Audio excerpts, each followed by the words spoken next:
भारत और पाकिस्तान के बीच बढ़ते तनाव का असर अब आम जनजीवन तक पहुंचने लगा है।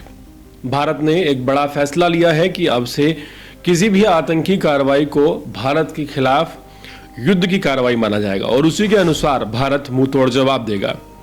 ताज़ा उदाहरण है पंजाब के गुरदासपुर जिले के छिछरेवाल गांव का, जहां सुबह सुबह हुए जोरदार धमाके ने लोगों को दहला कर रख दिया। हालांकि ये धमाका रिहायशी इलाके से दूर खेतों में हुआ, फिर भी इससे जो डर और चिंता लोगों में फैली वो बताने के लिए काफ़ी है कि सीमावर्ती इलाकों में लोग कितने संवेदनशील माहौल में रह रहे हैं, जिसका कारण है पाकिस्तान। आज सुबह करीब 5 बजे जब अधिकतर लोग नींद में थे, छिछरेवाल गांव में 4 जबरदस्त धमाके हुए। गांव के खेत में बड़े बड़े गड्ढे देखे गए, जिनमें से एक लगभग 30 फुट चौड़ा और 15 फुट गहरा था। ये किसी बड़े बम धमाके का नतीजा हो सकता है।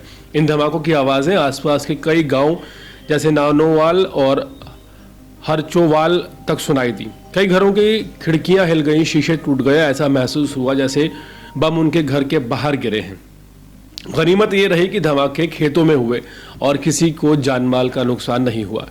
ये घटना एक चेतावनी है। सीमावर्ती क्षेत्र में रह रहे लोगों के लिए डर और असमंजस की स्थिति उत्पन्न हो गई है। बच्चे और महिलाएं और बुजुर्ग सबसे ज़्यादा अधिक प्रभावित हो रहे हैं। कोई भी अपने घर में खुद को सुरक्षित महसूस नहीं कर पा रहा है। तमाम तरह की हिदायतें दी जा रही हैं। जिला प्रशासन ने तुरंत कार्रवाई करते हुए एडवाइजरी जारी की है।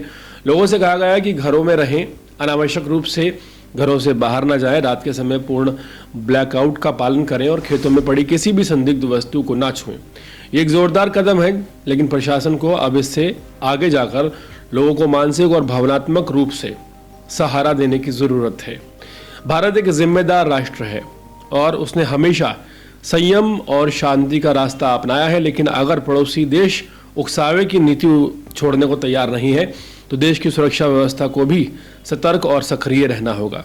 साथ ही ऐसे इलाकों में रहने वाले लोगों के लिए विशेषकर राहत और पुनर्वास योजनाओं पर गंभीरता से काम सरकार को करना चाहिए। गुरदासपुर की घटना भले ही एक छोटी सी खबर लगे, लेकिन इसका संदेश बड़ा है। अगर अब भी हम नहीं जीते तो अगली बार यह धमाका किसी के घर के भीतर हो सकता है। सरकार को बड़ा कदम उठाने की ज़रूरत है। पाकिस्तान को एक और बड़ा कदम, एक और बड़ा सबक सिखाने की ज़रूरत है।